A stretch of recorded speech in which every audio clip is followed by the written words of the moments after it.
everybody, and welcome to the Plant Ninja Podcast. Thanks so much for being here with us today. We've got a great episode for you today. Quick introduction. I'm honored to welcome my friend and plant-based ally, Alex Lambert. He's the founder of the Light Leaders Podcast and founder of Fruit Fit Membership and Fitness Coaching, and an awesome example and role model of healthy masculinity on a high-fruit plant-based diet. Welcome, Alex. Thanks for having me. Hi, everyone. So today's theme is, can you be a fruit-based alpha?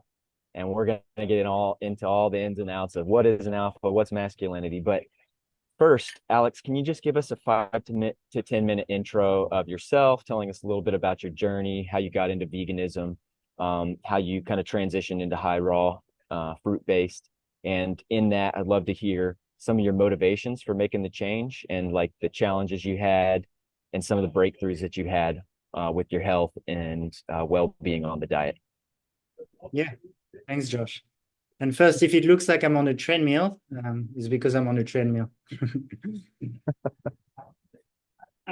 So I'm from France originally and grew up in with a traditional, let's say, Western diet with like a lot of meat and cheese and bread and also processed food.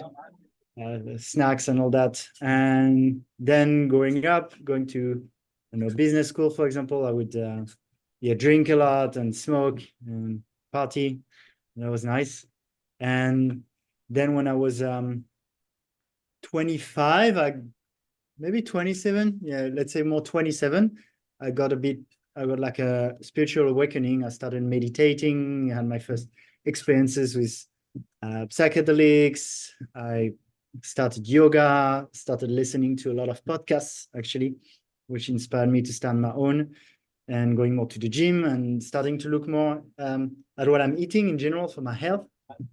And also I read that book by Yuval Noah Harari called Sapiens, and he's a vegan, and it really resonated the way, basically in the whole book, he looks at the world in kind of a fresh view. A lot of our beliefs, we never question where they come from. And one thing I questioned was, oh, wow, the factory farming, which I think I also watched What the Health at the time. So it really awakened me to what was happening and how wrong it felt to me. So I started transitioning, but quite gently. For a year or two, I would do 80 to 90% vegan. And so I'm 33 now. When I was like 29, 30, I was more on cooked vegan, lots of tempeh and rice and potatoes and beans, lentils.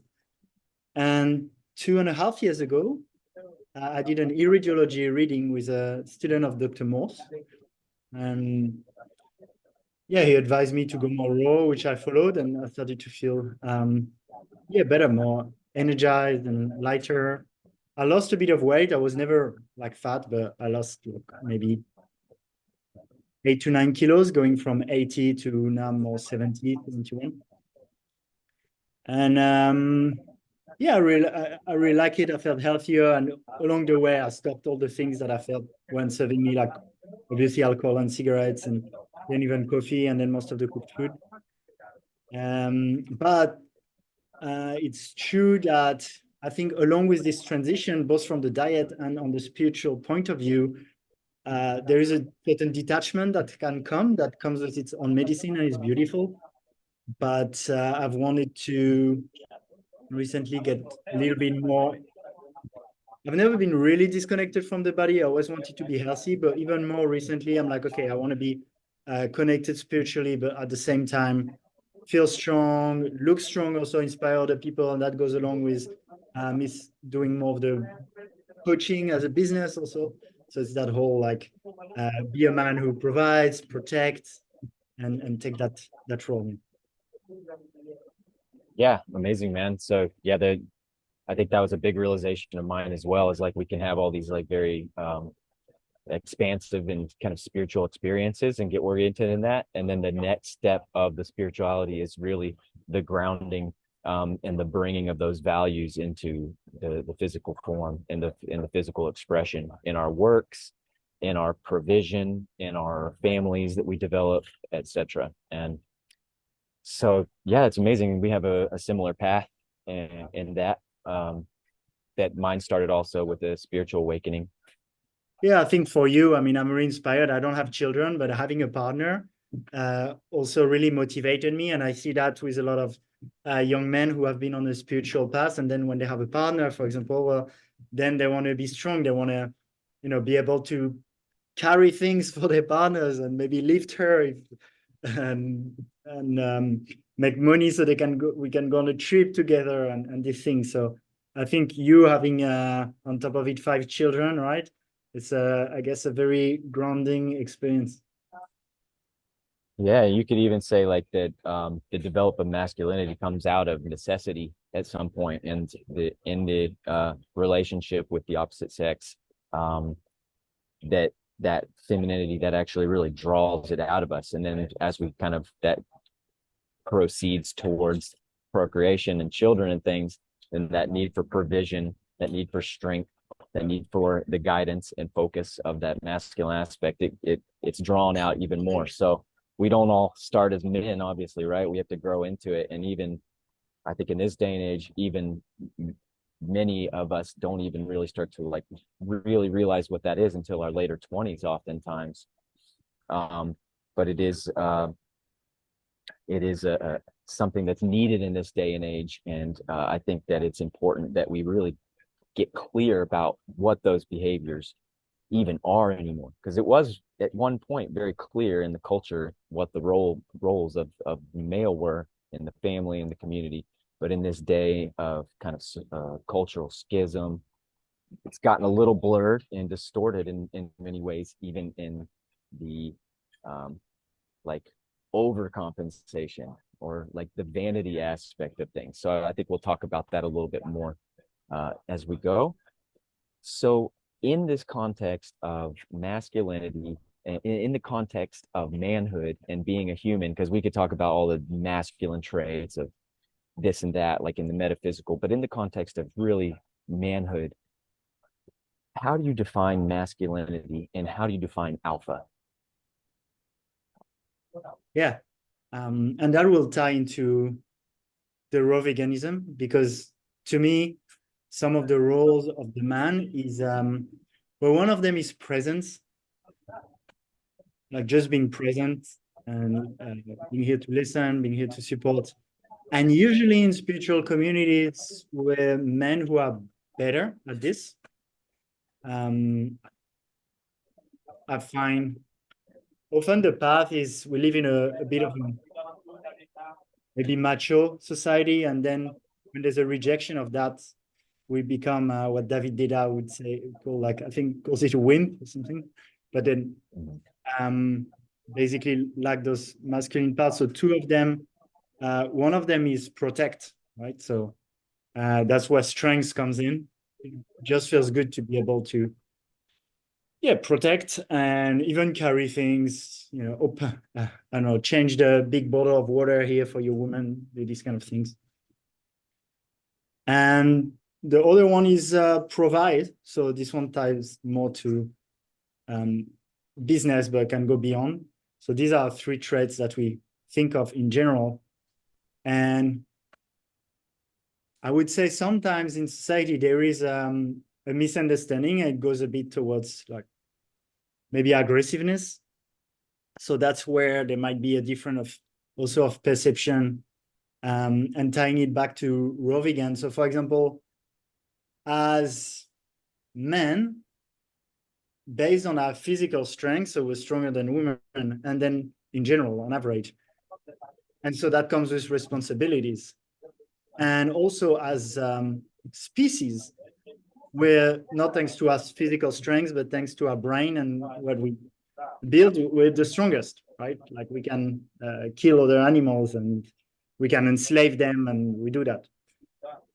But to me, I think I remember a post from Joe Rogan a while ago on Instagram, and he was talking about how we're men, like humans, we're the apex predator, we're top of the food chain, and so it makes sense that we would eat meat. And to me, the alpha male thing to do is because we're the strongest and we can, we're actually going to protect, right? We're actually going to treat really well. We're not going to misuse that. So it's not about being the strongest, it's about honoring that strength, but using it for the things that we think are right, and not bully the weaker, but actually support them and protect them. Yeah, man. We're on the same page with that. And the thought that came up is this, you know how in the Bible it says that the meek will inherit the earth. In that context, meek really translates more to someone who has a weapon or has the ability to do violence, but chooses to sheathe the weapon. And so masculinity is not necessarily about being harmless. It's about being strong, capable, athletic, all the other qualities you're talking about, but choosing compassion or level-headedness, and to only unsheathe the weapon in moments of protection. Yeah. And so this is very, and then when we talk about protection, this can also, overflow into when not to cause violence, right? And so when it comes to diet, that basically the bottom line of the debate about animal foods or not animal foods or harming animals for nutrition or not is there a nutritive necessity for the animal foods? Not only is there a nutritive necessity, but can we thrive without them?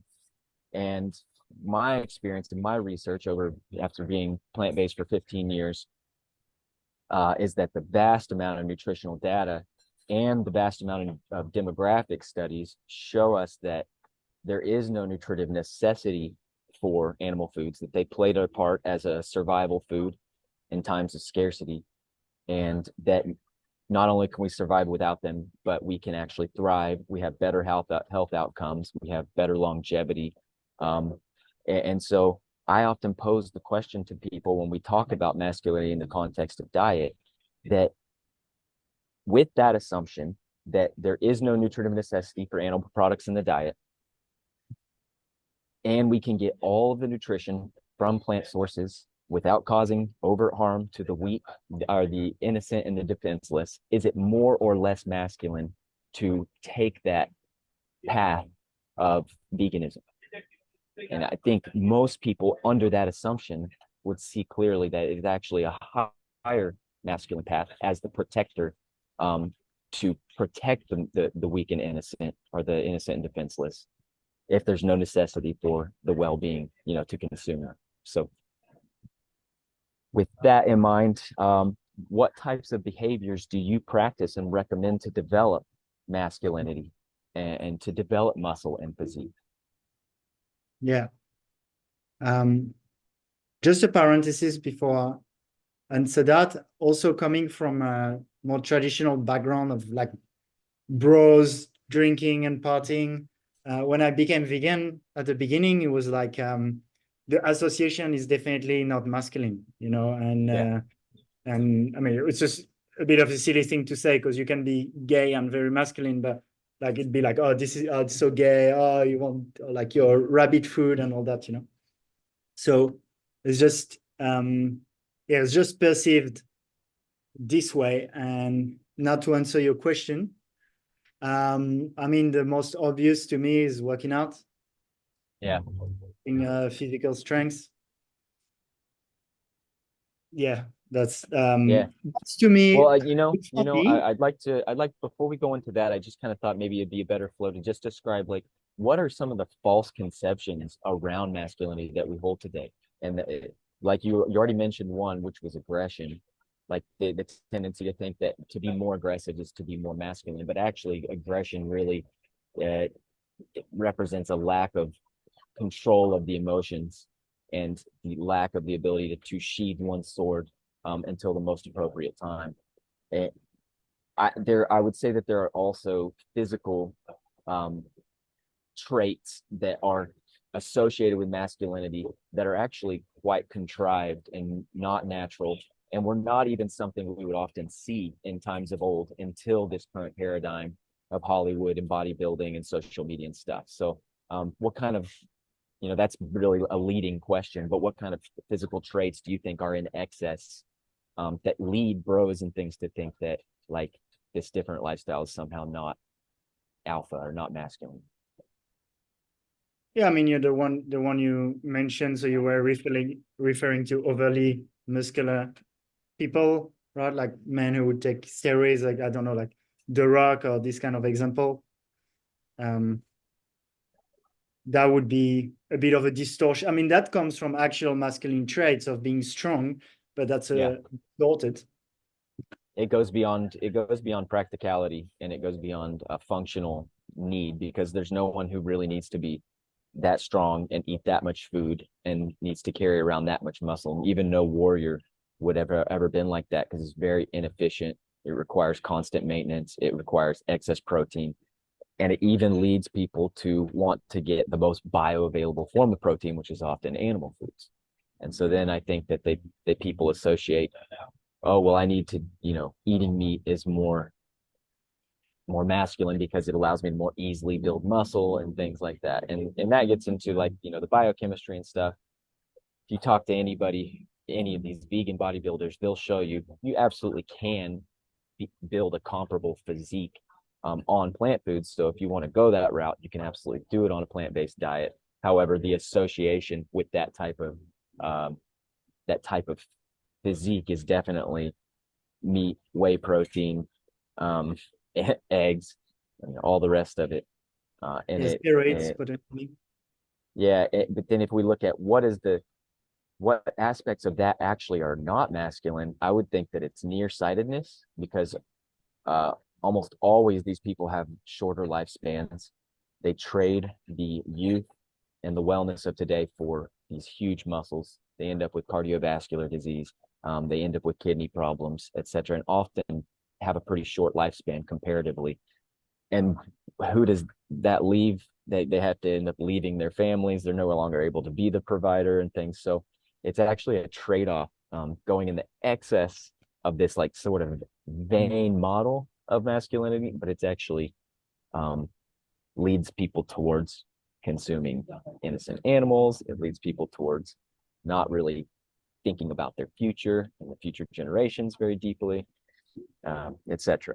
So that kind of leads into the question. So what is actually a balanced natural physique, and what kind of workouts do you recommend for that sort of physique? Yeah. I mean, to be totally honest, I'm also playing the current image. I'm not like fully out, I think, of some of the paradigm of being that muscular. So if we were to really just be in nature and hunt, and I think my goal is to have a physique that's a little bit more on how it looks like a little bit more fitness magazine than maybe would be the more functional. So in my goals, I definitely have mostly things that are very healthy and towards longevity, also towards being functional and actually strong. But I also have goals towards having a beautiful physique that can attract my partner and that Absolutely. can inspire other people to see what's possible. Also, yeah. So just to be clear on this, like I still feel like I have that little bit of vanity that wants to show what's possible on that diet, and I think I'm fine with it. I think it's that little bit of ego that I think is well placed. Yeah, I actually think that's very natural, actually, because I admit to the same. It's like I enjoy looking muscular. I enjoy looking fit and feeling fit. And as is natural, I think it's built in that we want to look physically fit, because that is what attracts the other mate naturally. It's what actually indicates to the opposite sex, oh, these may be genetics that are worthwhile in mixing, creating progeny. So that aspect is very natural. And I think that when it gets out of balance is when the obsession becomes on the physique and overbuilding past functionality. So then to define functionality, I say that that's like being able to efficiently move your body around. So being able to do push-ups and squats and jumping and climbing and Yeah. being able to lift, do all the natural masculine works that we would have always done, building, farming, digging, cutting, these sorts of things. And then I think spinning, because many of us don't actually have that type of stimulating work in our lives in the modern era, it's still very natural and healthy to contribute 2 or so hours per week specifically towards body weight workouts. So that's what I recommend is the body weight workouts. I do 2 hours or less per week. I think if somebody wanted to get even a little bit more built, they could do 3-4 hours if they really wanted to. And the type of physique that I consider to be very functional, aesthetic, masculine, etc., is what I describe as like a ninja kind of physique. It's very lean. It's not overbuilt. You're able to move the body around very functionally and with strength, set you up for martial arts and these sort of protective practices and things. But it still has longevity, overall joint health, and all that still at the forefront of one's focus. Yeah, I mean, I'm aligned with that, and so yeah, so I shared with you why I was aiming also at the aesthetic, but yeah, then like I mean, you in the end you answered, and I really align with you. So to answer your question, it would be that part of functional and also some part of aesthetics, which would be more for me also lift weights, but calisthenics that you do a lot, they're both like super functional, but also will develop beautiful physique. So I think having a mix of like, yeah, gym workouts, like calisthenics works too, or lifting weights, and some like fun stuff, like I like to go surfing. I don't want to do an exercise where I feel like, okay, I can't go surfing anymore because I'm like, I don't know, my joints aren't well, or not strong enough. So having a bit of a mix of more building the aesthetics plus building the strengths plus having fun and being functional and gardening and doing all these things that are more flowy. Dancing. Awesome. So let's go ahead and get it out of the way. Protein. What's your understanding about protein? Do you think that we get enough on a plant-based, high-fruit diet? Do you think we need to supplement, etc.? And does more protein actually make you more alpha? Yeah. Well, I mean, in our community, the idea is that when you eat protein, it takes a lot of energy to break it down, and that you actually create protein. Your body synthesizes them with the amino acids and the glucose.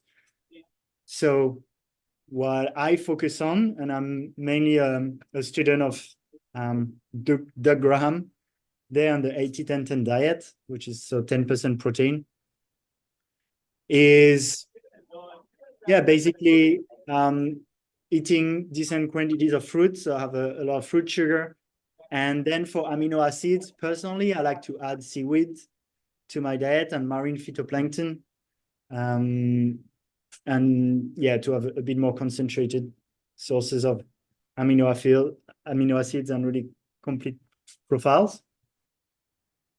Yeah, so I don't know, when I was doing protein powders, I felt it helped, but that might be psychological. But also I feel some of those things, they help in the short term, but I just don't want to compromise on them. And to me, it doesn't feel healthy. I try to eat things that are natural, and that really makes sense to me. Yeah. So yeah, I know it's possible. And also that's why I have role models, including you, including Shane Sterling, including Ted Carr, that don't take protein powders or a lot of protein and look really good. The last thing is, it's not approved, but it points in the direction. When we're babies, breastfeeding milk is, I think, about 8% protein. And that's when we develop our body so much. So it points in the direction that we're not meant to eat a very high protein diet. Yeah. Do you want to add Yeah. anything? Yeah, sure. I'll just, I agree with everything you said there, and then I'll just elaborate a little bit. Yeah, like I have the same perspective. Breast milk being 6 to 8% protein, and they develop just fine. Then there's a little bit of research that there's a lot of research on the whole protein thing, but uh there's not what they show is that with the current recommendation of protein versus an excess of protein with the same amount of weightlifting over a year created about 8% increase in gains for the higher protein intake. And so, that's, if you think about it, if you think you gained 10 kilos of muscle mass over a year, then basically the the one who supplemented more protein basically got 0.8 kilos more muscle mass over a year. And then, so that in consideration, with there's some data that shows us that higher protein actually creates larger metabolic waste products and can cause some other issues. Is it really worth it over the period of a year to get 8% increases when you can get the majority of your amino acids from whole food sources? You don't have to deal with questionable processes and refining these protein powders. And you can still develop, a really amazing physique. So it's always a kind of a give or take. I've always been in the side where I felt very satisfied with my muscle development, my growth on a whole food plant-based diet, and even fully raw. And I'm currently high raw, about 80% raw and high fruit as well. And I also do things like phytoplanktons and sea moss. And then from the rest of those amino acids are coming from the fruit, from the vegetables. And then the cooked foods I do are like they're seaweeds, cooked vegetables, some potatoes, sweet potatoes. And that's basically it. And what I can say in regards to how much does protein have to really contribute to the development of the muscle, I've been through many cycles of more intense calisthenics programs and less intense due to my busyness and my lifestyle. And what happens is when I'm not in a calisthenics routine, and it's always the same, about 2 hours per week, push-ups, pull-ups, squats. When I'm not in that routine, I level out at about 150 pounds. I don't know exactly how many kilos that is. But whenever I am on this routine, within less than a year, I put on about 15 pounds or over 2 kilos of muscle mass with just incorporating the push-ups, pull-ups, squats 2 hours a week. No change in diet, no change in protein, etc. So what I can say that by that is not only can I maintain at a healthy, balanced weight and muscle growth, because I'm a builder, I'm able to do strength things. But whenever I add in calisthenics work, then I actually build a significant amount of muscle in a short period of time with no change in diet.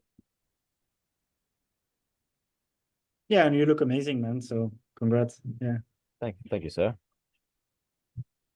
So let's see. So what, as far as your diet, maybe you could just tell us a little bit about your diet and then what kind of recommendations you have for building muscle on a plant-based diet. Specifically, I think that you and my niche is both high raw, high fruit. I do recommend people transition from a standard diet through a whole food plant-based diet, keeping it, starting off at around 50% raw and really just making sure they can maintain on a plant-based diet, and then working up more and more raw till they find that great balance. Because what they'll notice is that as they do more and more raw, they're going to feel better and better. And I found my balance right now is around that 80%, 70, 80% raw. I eat fruit all day, and I do a little bit of cooked food and vegetables at nighttime. And I'm at a nice balance right now. But yeah, let us know a little bit about your diet and what you would recommend for people who are wanting to aim in that high raw, high fruit direction. Yeah. Yeah, so I mean, I like that you shared about transitioning, and there's different schools. There are one where we transition more gently, let's say Professor Spira type of school, and ones where we detox hardcore to set us up like faster, more like Lorraine Lockman kind of school, and actually did a kind of debate with the two of them that was quite interesting. But I like the transition approach. I think that they both work, and it depends what's people's calling. But yeah, in that way, for sure. Then where so I would adapt it, as you said, to where the person is at. I can share what I'm doing Yeah. and what I feel works for me. What works for me is 100% vegan. So I haven't done an exception in a while. I don't exclude if you had your happy chicken and I wanted to be curious how my body feels after an egg to get one. But in general, let's say more or less 100% vegan. Then about 90% raw works for me, and the 10% to me isn't really something I feel I need for my body. It's more social, to be honest. What did you say? It's most Social. social. Yeah, yeah, yeah. Well, for example, if I go somewhere to a restaurant with my partner and there's a cooked vegan meal that I feel I really want, it's nice. I'll have it. Or Yeah, yeah, last yeah. month I was in Germany and her mom cooked us some baked pumpkin, and she made an effort to have something I kind of could eat. So I ate it. Yeah, of And course. then about 80% fruits, and that includes avocados, tomatoes, cucumbers, like those savory fruits. Yeah. And I find that even though I don't focus on protein, I try to keep it around 10%. So Yeah. that's partly why I add the seaweed. There's other reasons.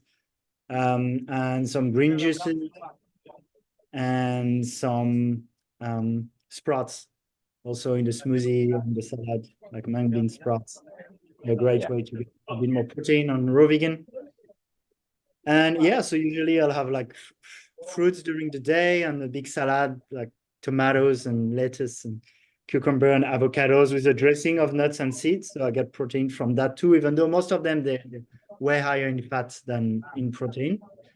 Mhm. And that gets me around 70% carbs, 20% fat, 10% protein, which is a little bit more fatty than the Graham 80-10-10. It's what Shane Sterling does, who's Mhm. one of my main inspirations also for doing that diet in a way that's masculine, the way that you work out and you develop your strengths, and also something we can talk about. But in masculinity, there's a whole purpose also part that is important and sometimes overlooked when we go on spiritual journeys.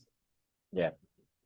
Yeah, it's awesome, man. I'm 100% in alignment with all that. And in fact, I do teach people to track their macros, especially in the beginning, because it's important one of the most important things is making sure that the fat to carbohydrate ratio is correct. And I find that 20% range, and this is what the science also shows, that's what creates optimal carbohydrate metabolism through a process of something called insulin sensitivity versus insulin resistance. We won't go deep into science on that, but I recommend people track their macros, especially in the beginning, to get an idea of how many avocado or how much nuts and seeds, etc. The overt fats. And then, I recommend the macros are exactly what you said, which is 65 to 70% carbohydrates, 10 to 15% protein, and 15 to 20% fat. Um, and what happens naturally if you're keeping the fat at 20% or below, then the carbs, and you're focusing on a plant-based diet, then the carbs and protein naturally balance out because most people are getting the majority of their energy from one of two places. It's either fat or it's carbs. If you're trying to do 50% fat, 50% carbs, you're going to have issues. If you want to do high fat, you can do it for a while. Eventually, the science shows that you're going to have issues. We're really made for high carb diets, being that 65, 70%. And what I find is that eating the type of foods that you just described and eating the little bit of sweet potato and things that I add in my diet, naturally I'm falling at that 10% protein the majority of the time. Mm. And for those who are kind of new to this, I definitely encourage you if you're transitioning to a plant-based diet to get an app like Chronometer or some sort of calorie tracking app. And it doesn't mean that you have to stay in that 20% fat range, but track what you eat and notice the night and day difference that most people feel when they have excess fat, which a standard American diet is 35%, around 35% calories from fat, versus a lower fat. Most people feel night and day difference in their energy levels and their well-being. Hmm. Yeah, and to be honest with you, for me, I'm definitely interested in the science and looking at how it works. It's very useful, and I go into it, but I don't specialize so much in it, and sometimes I don't go as deep as other people into nutrition, especially because there's like there's like people who study nutrition their whole life and they end up on pretty different conclusions. And so, for example, Mark Iman or Peter Attia, they write books on longevity and they advise a bit of meat. Some people don't. I mean, there's a lot of things in common, but there's also differences. And and yeah, there's a lot of people in the carnivore diet who went pretty deep, and you can go in endless debates. So Yeah, it is useful, but at the same time, I like to get people to feel and to get an embodied experience of what it's like. So yeah, with my clients, I like to get them to track exactly, not necessarily just to say, oh, you should do 70-20-10 and track. And if you do it, it's good. If you don't do it, it's bad. It's more about, okay, track it. And actually, if you have some variation, it's great because it's an opportunity to see how you feel and then get the embodied experience of what's right for you yeah, rather than just the intellectual. And so I get them to do a little form at the end of each day where they understand a bunch of things they've done and how they feel, some sort of self-assessment on top of the more objective metrics that they track. And that's really helpful.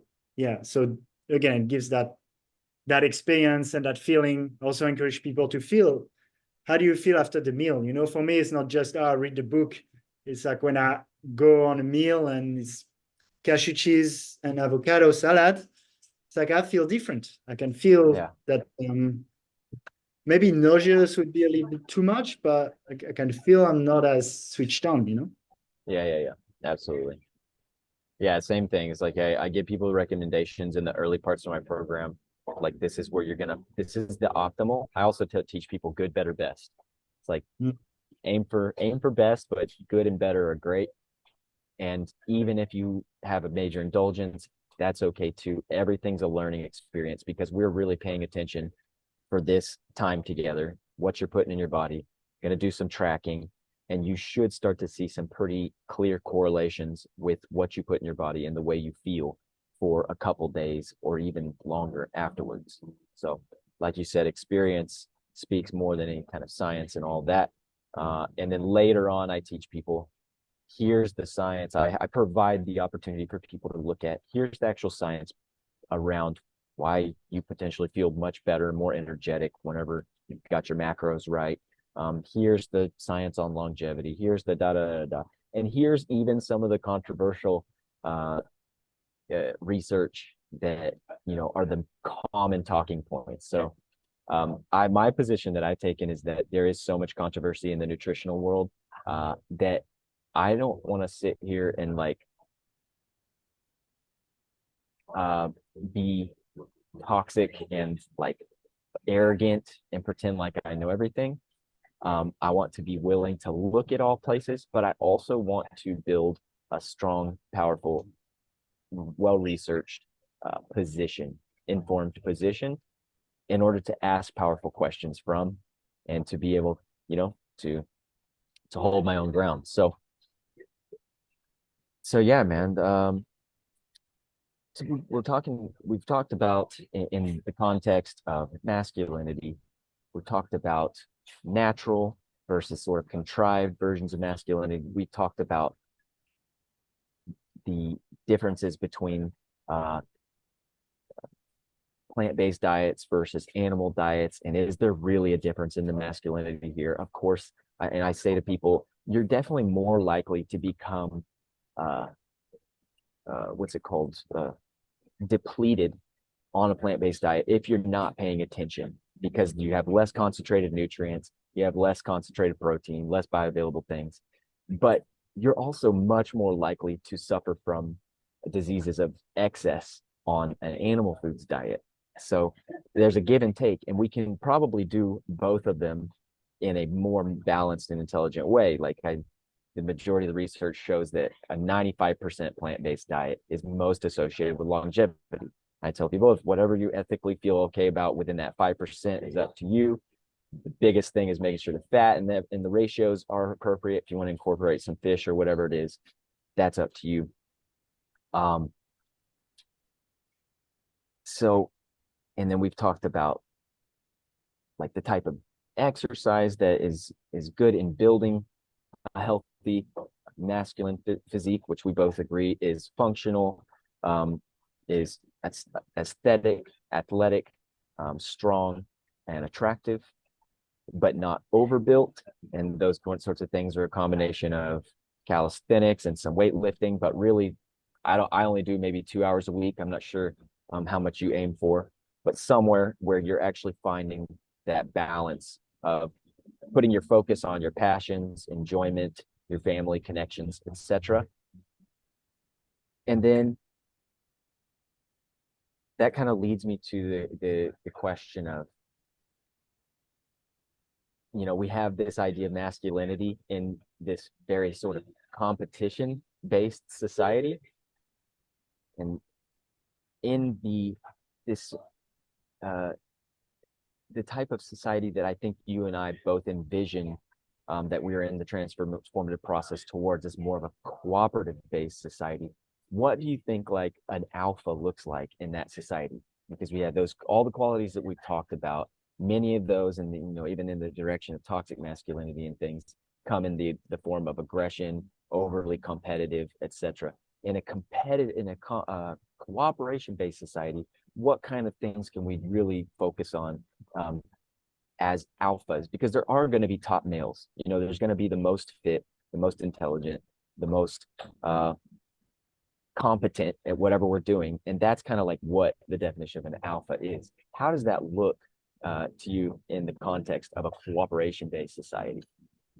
Yeah, that's a really good point. One of the traits of the toxic side of masculinity would be really wanting to dominate, right? It's domination. So it can be with money, it can be with strengths, it can be with different ways. And people who have studied leadership understand that leadership isn't about dominating others and being the best, but it's like good leaders create other leaders. So they support others. And as coaches ourselves, we know that the easiest way to get what we want is to help enough people get what they want. So yeah, in that collaborative model, we need to, like, as a leader, let's say, I'm interested in supporting others to become leaders too, and that's like without comparing. So yeah, we don't want to be the big fish in the little pond, which is often a trait of toxic masculinity. So here it's about being our best for sure, and there is a place for healthy competition, I think. On, like, let's say, emulate ourselves to be our best and have a group of brothers that push us, and have, again, that maybe little bit of vanity where, I don't know, if I go working out with you and I'm like, okay, I want to show I'm strong too, or maybe like we can have some competition where we try to be the strongest, but in a friendly way, and when we both win in the end.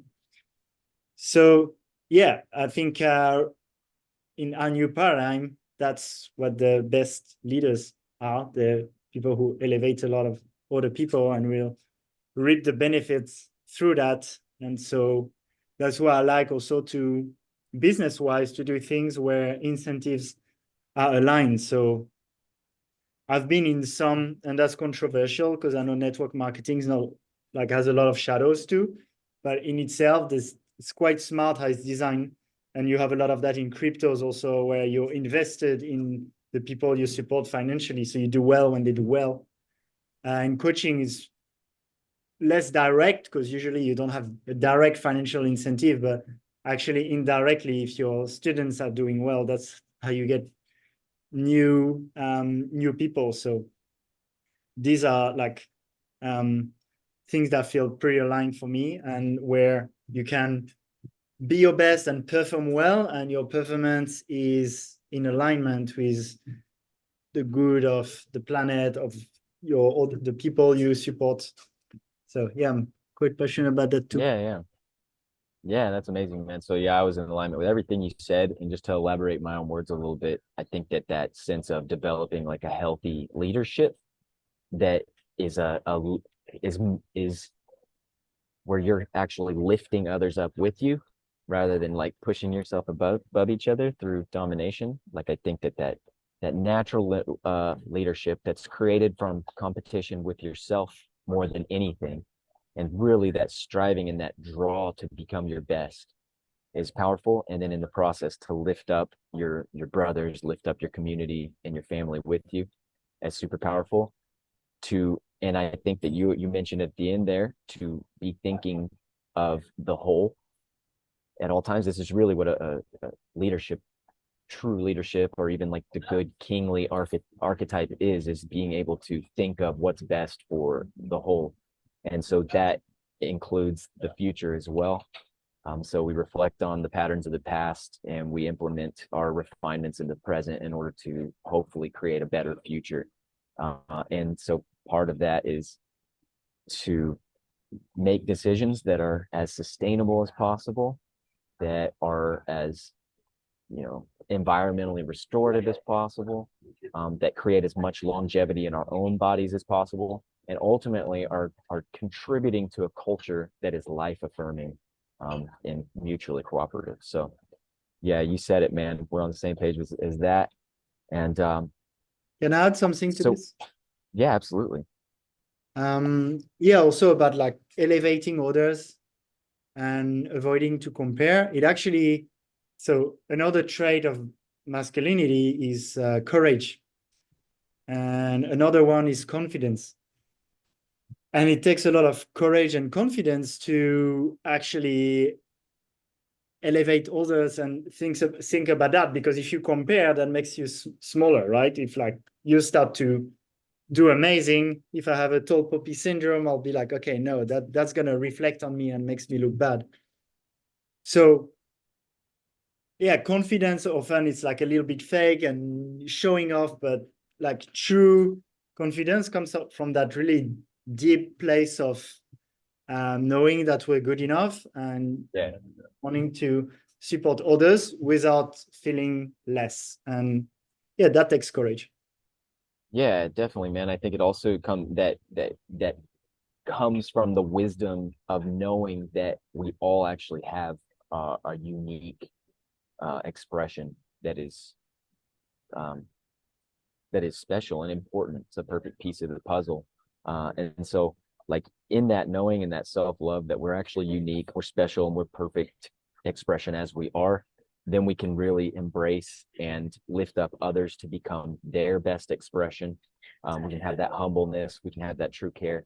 And then also in the courage to be real and authentic with one another and to like truly express our care for one another in our communities and our love for one another's, then we really want what's best for one another.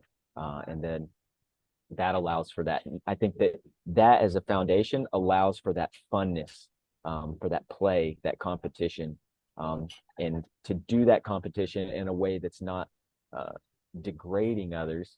Like maybe we're joking around and being competitive and silly and stuff, but at the end of the day, because we've developed the confidence and the courage to be real about our emotions, to be real about our care for one another, and to be real about our shared vision, then like that's totally natural and a constructive form of competition. Yeah, and to give you an example of that I think most men will be able to relate to, because it's so biological, and that's something we need to understand as spiritual being. We still have that biology Yeah. that more or less depending on people, but influence our choices. So biologically, yeah, we want to be an attractive man, right? That's how we're wired. And so so personally, like I have a partner and I try to surround myself with people who are examples. So potentially people who look more muscular than me, who are stronger than me, business-wise, who are more successful than me. And of course, you can imagine if I were to surround myself with people who do less than me, I could feel more safe because then when I go to a dinner or something, well, like all the men there, they're like they make less money, they I don't know, they're overweight, and so then I feel like okay, I don't have much to risk, you know, like I'm not feeling threatened. Well, it's easy if you elevate others and you surround yourself with people who potentially if I surround myself with people who are more muscular, that will mirror as me being less. Who are Yeah. amazing dancers, well, in comparison to them, I'll be a less of a good dancer and all these Yeah. things. So I think I It's more just want about to, inspiration. yeah, that can relate. Inspiration. Mm. But it can be dangerous, you know, if you're insecure. That's why I say it's true confidence, is because if Yeah. you're a little bit insecure and to the dinner where you bring your woman, all the men are like, make more money or I'm more muscular than you. Well, of course, if you're not confident, it can feel very threatening.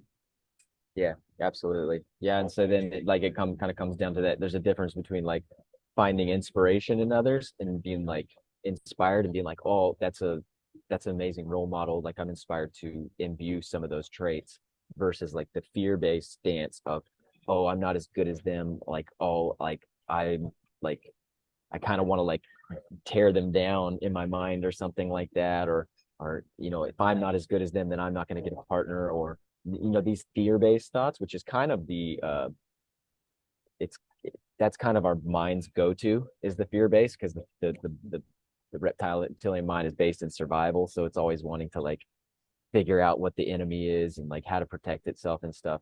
But like the solution based or the inspiration based, which is a muscle that we develop, and we also develop that through self-love and confidence, like you say, and we can really derive inspiration rather than, you know, fear or competition from that.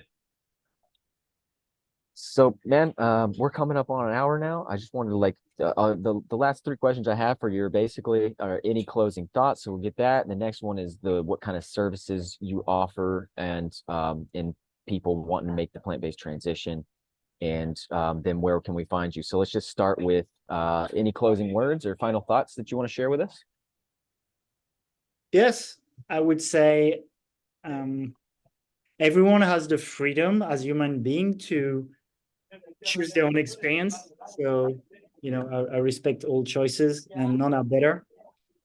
But we live in a certain current collective consciousness and plane of density that has certain um, certain consciousness and certain opinions and influences. And as part of it, men are generally considered as providers and people who are stronger and can support in that way. And so to me, it feels like a higher possibility for myself is to play that game. So I'm passionate about protecting the animals, the environment, being vegan, and I want to inspire other people. And so if you want to inspire other people on that diet, the best way is to look and feel amazing, period. And I'm working with people who, let's say, men and their family keep questioning them on the diet. And if you look good, people won't question you as much. Yeah. So it's about finding the balance between, like, I'm not saying you should do it for others. It's beautiful to like know our truth, but I would encourage people who have a purpose to help people be more healthy and more in harmony with nature and animals to still consider that we live in a specific world where if we take care of our bodies better out of self-love, but also out of wanting to inspire, we will have a better impact. Absolutely. Yeah, beautiful, man. I'm right there with you. And that's also part of my motivation and my inspiration in being strong and being even public, is being there as an example of what's possible and to show, hey, look, you can have your cake and eat it too. Like you can make a more sustainable, more compassionate um, choice, and you can still develop a really aesthetic and attractive physique, especially attractive to those who are also on the holistic health path. And yeah, it's just a really great lifestyle altogether. There's a lot of benefits and perks, uh, and I'm stoked and I'm thankful for you making your life public as well. I encourage people to find you. What kind of services do you offer folks who are inspired about what you're doing, who are inspired about this type of lifestyle, becoming plant-based, high fruit, high raw, and to build muscle and build masculinity, healthy masculinity on that? Yeah, I offer mainly one-on-one coaching and a community. So one-on-one coaching is tailored to the person, but in general, it's either people who want to transition to more raw and want to sustain a good level of strength and muscle mass, or people who are already more on the raw fruitarian path, but are really skinny and weak, basically, and want to develop their strengths. Then it can also be like people who want to transition to raw and fruitarian and also want to shed some excess body fat. But so that would be the three types of people. But basically, the community Fruit Fit is get fit on fruit. So it is about eating a fruit-based diet. Let's say in general, it can vary, but let's say aspiring to be at 50-60% plus fruits and maybe 70% plus raw. And wanted to be fit on that diet, not doing it just for spiritual reasons or just for ethical reasons, but also to thrive, absolutely thrive on that diet. So if people want to learn more, maybe you can drop like the website. It's frt.fit. So that's the Yeah, website. I'll put all the links in the description for sure. And I'm just gonna say, yeah, just that. Where can we find you real quick? You can just say it out loud real quick, and I'll also put the links in the description. Yeah, frt.fit. It's like Easy. frt.fit. Awesome, man. This has been an awesome conversation, my friend Alex. Thanks so much for coming. Thanks for everybody who's viewing this.